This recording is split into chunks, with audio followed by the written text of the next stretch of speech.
오늘 또 이 자리에 또 유튜브로 함께 하시는 모든 분들을 예수님의 이름으로 환영합니다. 아내와 함께 차를 타고 가면 아내가 이렇게 말합니다. 1,508원, 1,498원, 우와 싸다. 이게 무슨 말인지 아시겠습니까? 차에 그 기름값이 싸다는 얘기입니다. 가다 보면 어떤 주유소는 한 1,530원 이런 정도 하는 데도 있지만 어떤 데 가면 1,490원 이렇게 할 때도 있는 것입니다. 우리가 차를 타고 다니다 보니까 조금이라도 더 싼 기름값인 그런 주유소가 있으면 눈이 번쩍 뜨이는 겁니다.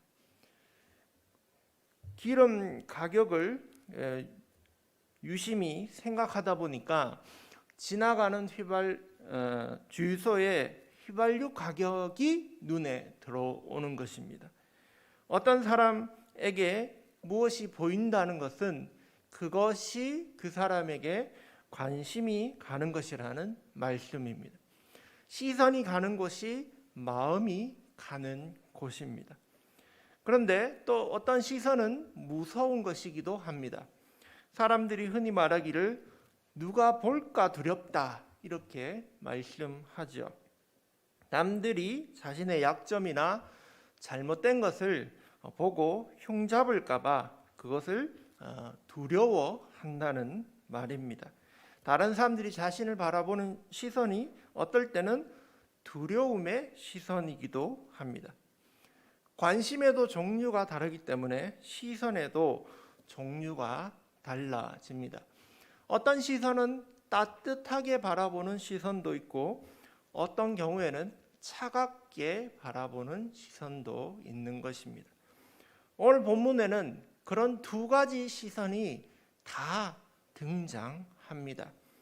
예수님의 시선과 바리새인의 시선은 너무나도 다르게 나타나고 있습니다. 오늘 본문은 안식일 논쟁 두 번째 이야기인데 이 시선을 통하여서 이야기를 함께 나누어 보도록 하겠습니다. 사건은 이렇게 시작됩니다. 예수님이 회당에 들어가셨습니다. 근데 그곳에 마침 한쪽 손 마른 사람이 한쪽 손을 제대로 사용할 수 없는 장애인이 있었던 것입니다.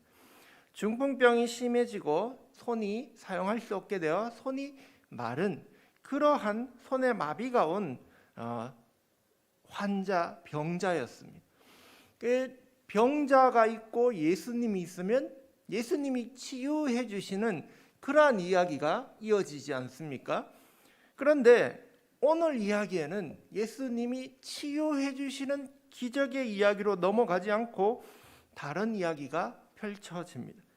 그것을 지켜보고 있던 바리새인들이 갑자기 이렇게 말하는 겁니다. 안식일에 병을 고쳐주는 것이 옳은 일입니까? 라고 말을 하는 것이죠. 그래서 안식일 논쟁이 시작된 것입니다. 첫 번째 시선은 바로 이 바리새인들의 시선입니다. 그들의 눈은 예수님께 가 있었습니다. 예수님을 바라보며 이 바리새인들은 이야기를 하고 있습니다. 오늘 본문 앞에서도 바리새인과 예수님은 논쟁을 벌였습니다. 안식일에 하지 못할 일을 하였다라고 제자들을 고발한 것이었죠. 바리새인들에게 예수님은 마음에 들지 않는 미움의 상대방이었습니다. 그래서 논쟁으로 이기고 싶었습니다.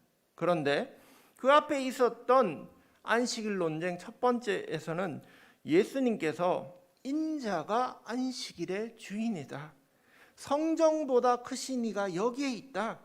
라고 말씀하시며 성전 안에서는 성전에서는 안식일에도 자유함을 말씀하시고 그리고 정말 중요한 하나님의 말씀의 뜻은 자비를 베푸는 것에 있다라고 말씀하시고 안식일 논쟁에서 바리새인들을 압도해 버리신 겁니다. 그러자 바리새인들은 또 기회를 틈타 예수님과 싸워서 이기고 싶었던 것입니다. 오늘 말씀에서 바리새인들은 그래서 이렇게 묻는 겁니다. 안식일에 병을 고치는 게 옳습니까? 라고 이렇게 묻는 겁니다. 그들은 예수님을 바라보았습니다. 그러나 차가운 시선으로 바라본 것입니다. 그들의 마음에는 예수님을 미워하는 마음이 있었기 때문입니다. 바리새인들은 율법을 익히고 배우면서 그것을 좀 더 잘 지키기 위하여 자신들만의 규칙을 더 세웠습니다. 그래서 안식일에 병을 고치는데 그 사람이 그날 죽을 것 같은 그런 병이면 안식일에 고쳐도 된다. 근데 그런 병이 아니면 그 다음날 고쳐라. 이런 규칙을 만든 겁니다. 그래서 안식일에 자신들이 만든 규칙에 따르면 이 손 마른 자는 뭐 안식일 날 고쳐도 되고 그 다음날 고쳐도 되고 그렇게 급한 환자로 보이지 않았던 겁니다. 그러니 자신들의 논리를 가지고 예수님께 질문을 던진 것입니다. 이 안식일에 병자를 고치는 게 옳은 일이냐? 이 사람을 고쳐주는 게 옳은 일이냐? 이렇게 질문을 던진 것이죠. 그들의 눈은 이 한 손 마른 사람에게 있지 않았습니다. 그들의 눈은 예수님께 향했고 차가운 시선을 보냈던 것입니다. 여기에서 우리는 한 가지 교훈을 배우게 됩니다. 우리가 만약 미움의 눈으로 상대방을 미워하는 눈으로 보게 되면 우리는 다른 것을 보지 못하게 된다는 것입니다. 이 바리새인들은 예수님을 미워하는 마음으로 보았기 때문에 정말 바라보아야 될 사람, 이 손 마른 사람을 보지 못하고 그를 지나치게 된 것입니다. 예수님을 이겨보겠다고 눈이 뻘겋게 된 이 바리새인들은 주변이 보이지 않게 된 것입니다. 분노는 맹목적으로 만들고 눈을 멀게 만드는 것입니다. 바리새인들에게는 이 손 마른 사람이 보이지 않고 불쌍히 여겨지지도 않았던 것입니다. 혹 그래서 우리가 만약 분노의 시선으로 바라보게 된다면 우리도 이러한 일을 겪게 될 수 있다는 것입니다. 그러므로 우리는 혹 우리의 시선이 다른 사람을 향하여 차가운 시선, 분노의 시선을 가지고 있다면 돌이켜야 할 것입니다. 안식일의 참된 의미는 자비를 베푸는 것에 있기 때문입니다. 결국은 이 차가운 시선을 가지고 있던 바리새인들은 나중에 정치적 세력과 종교적 세력, 바리새인과 헤롯 당이 힘을 합쳐서 예수님을 십자가에 넘겨주는 그런 일을 벌이게 됩니다. 그들의 잘못된 시선, 분노로 인하여 사랑의 주님, 예수님을 죽게 만든 것입니다. 그러니 생각해 보십시오. 내 안에 혹시 남을 향한 차가운 시선, 분노의 시선이 있다면 그것은 예수님을 십자가에 못 박는 그런 일이 될 수 있다는 것입니다. 자, 또 오늘 본문에서 우리는 완전히 다른 시선을 발견하게 됩니다. 그것은 바로 예수님의 시선입니다. 예수님의 시선은 논쟁을 벌이고 있는 바리새인을 바라보고 있지 않습니다. 한쪽 손말은 그 사람을 바라보고 있습니다. 마태복음이 이제 내용적으로 약간 중반 정도를 접어들게 되었습니다. 예수님의 십자가의 사건이 이제 점점 다가오고 있는 것입니다. 예수님께서 십자가에서 달려 돌아가시는 것은 하나님의 큰 뜻이지만 갑작스럽게 그렇게 된 것이 아님을 오늘 본문에서 우리는 보게 됩니다. 바리새인들과 조금씩 이렇게 충돌하고 논쟁하고 미움이 그렇게 생기자 바리새인들이 결국 예수님을 죽여야 되겠다 그런 마음을 가지게 되는 것이죠. 즉 오늘 사건은 예수님의 십자가 사건을 바라볼 때 소설로 치면 복선과도 같은 그런 사건이라고도 볼 수 있습니다. 그래서 예수님이 이 바리새인들과 하는 대화는 매우 중요한 이야기인 것입니다. 예수님은 먼저 이렇게 이야기를 꺼내십니다. 안식일에 양이 구덩이에 빠졌으면 어떻게 할 거냐? 건져내지 않겠느냐? 이렇게 말씀하신 것이죠. 자, 우리는 오늘 이 시간 좀 상상을 해보면 좋겠습니다. 좀 더 이야기로 들어가 보면 좋을 것 같습니다. 여러분, 양을 보셨습니까? 양을 보면 양이 한 입다만합니다. 예. 그리고 털이 있기도 한데 어떤 양 털을 깎으면 맨들맨들하겠지만 털이 있으면 양은 더 커집니다. 이따만해지는데 그냥 봐도 이따만한 거 한 20kg, 30kg 될 만한 그런 양이 털 무게가요. 털을 안 깎은 양이 최고 한 30kg까지도 털 무게가 나온답니다. 그러니 양 자체의 무게, 양털 무게 하면 한 40kg는 그뜬하게 넘어가는 그런 무거운 동물이 양입니다. 근데 그 양이 지금 어떻게 됐다고요? 구덩이에 빠졌다는 거예요. 양이 이따만한 양이 구덩이에 빠지려면 구덩이는 양보다 더 커야 되겠죠. 그러니까 양보다 훨씬 큰 구덩이에 양이 빠졌어요. 근데 그 양을 꺼내려면, 주인이 꺼내려면 어떻게 해야 될까요? 그 구덩이는 분명히 흙으로 돼 있거나 모래로 돼 있거나 그런 진흙으로 돼 있을 것입니다. 양에게 손을 냅니다. 양 올라와라. 이러면 양이 올라올 수 있습니까? 손을 못 잡죠. 발밖에 없으니까요. 그러니까 양한테 사다리를 내려준다 해도 양은 올라올 수 없습니다. 그럼 어떻게 구덩이에서 양을 꺼낼 수 있을까요? 주인이 구덩이에 내려가야 됩니다. 주인이 구덩이에 내려간 다음에 어떻게 해야 될까요? 그 무거운 적어도 한 40kg 되는 그런 양을 뒤에서 밀어줘야 되는 거예요. 자기가 구덩이에 빠져서 흙으로 진흙탕 완전 투성이가 되고 그 무거운 양을 뒤에서 낑낑거리고 밀어줘야 되는 것이죠. 또 양은 자연에서 뛰어놀고 자라는 거라서 분명히 뒤를 안 닦았을 것입니다. 근데 그 양의 엉덩이를 밀어줘야 앞으로 올라갈 거 아닙니까? 그 더럽고 무겁고 진흙탕에서 양을 밀어줘야 되니 진짜 이게 노동이 될 수밖에 없는 거죠. 그래서 이제 낑낑거리고 밀어주려고 하는데 그때 바리새인이 나타나서 이런 말 한 겁니다. 안식일에 그거 일하는 건데 이런 말 하는 것과 같은 상황인 것입니다. 예수님 정말 절묘한 이야기를 우리에게 들려주신 것이죠. 근데 주인이라면, 목자라면 어떨까요? 아무리 무겁고 더럽고 그런 양이라도 자기의 양이 구덩이에 빠져 있으면 힘들어도 건져내지 않겠습니까? 말 못하는 짐승이라도 그 구덩이에서 건져주는 것이 목자의 심정인 것입니다. 12절에 예수님이 그래서 이렇게 말씀하십니다. 사람이 양보다 얼마나 더 귀하냐.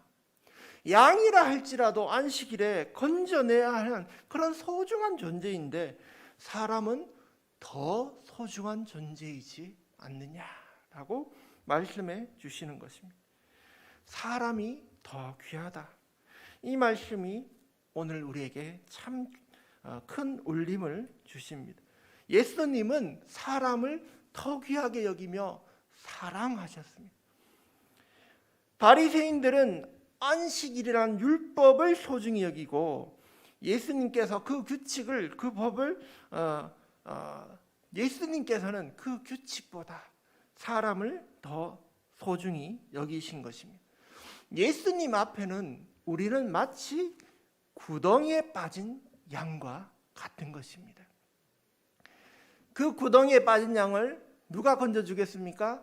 목자라면 냉큼 건져주실 것입니다. 만약 구덩이에 빠진 것이 우리의 자녀라면 어떻게 되겠습니까? 우리가 그의 부모고 우리가 그의 아버지가 된다면 냉큼 들어가서 건져주지 않겠습니까? 예수님이 우리를 보실 때 구덩이에 빠진 양과 같아서 우리를 건져내 주시듯, 또 하나님이 우리를 바라보실 때 아들, 딸이 구덩이에 빠졌구나 해서 건져주시는 것은 우리를 사랑하시기 때문이라는 것입니다. 여러분, 예수님은 이렇듯 그 손 마른 자에게 사랑의 시선으로 바라보고 계셨습니다. 13절에 예수님이 이렇게 말씀하십니다. 그 사람에게 말씀하시기를 손을 내밀어라. 근데 이 말씀을 읽으면서 저는 이런 상상이 들더라고요. 예수님이 야 너 손 좀 내밀어봐 하면서 이렇게 가만히 계시면서 이렇게 말씀하셨을까? 근데 보통 손 내밀라고 하면 이런 생각이 들더라고요. 손을 내밀어라 라고 손을 내밀어 주시면서 손을 내밀어라 라고 이렇게 말씀하시지 않았을까라는 생각이 드는 것입니다. 그러자 그 손 많은 사람이 내가 손을 내밀어야 되는가? 내밀었더니 그 손이 펴지고 고쳐진 것입니다. 예수님의 손을 잡을 수 있었겠죠. 그 사람은 정말 구덩이에 빠진 한 마리 양과 같은 인생이었던 것입니다.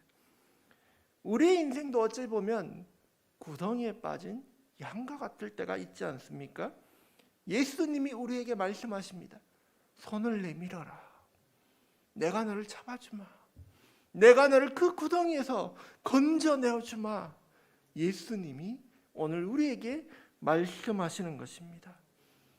예수님은 우리를 그러한 사랑의 눈으로 바라보고 계시는 줄 믿습니다.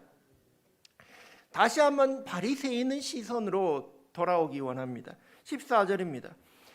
예수님과 논쟁에서 또 이기지 못했습니다. 그러자 이 분노의 시선을 가지고 있던 바리새인들을 이렇게 생각합니다. 나가서 어떻게 하여 예수를 죽일까 의논하거늘. 바리새인들의 그 차가운 시선은 예수님께로 가 있었습니다. 그것은 결국 죽음의 시선으로 바뀌게 되는 것이었습니다. 어떻게 죽일까? 그렇게 생각하게 된 것입니다. 예수님의 시선은 따뜻한 시선이었습니다. 어떻게 살릴까? 그렇게 바라보았던 것입니다. 그런데 바리새인들은 어떻게 죽일까? 그렇게 차가운 시선으로 그렇게 바라보았던 것입니다. 여러분, 오늘 또 이 본문을 우리에게 적용해 보기 원합니다. 여러분은 어떻게 바라보고 계십니까? 어떻게 살릴까? 따뜻한 눈으로 바라보고 계십니까?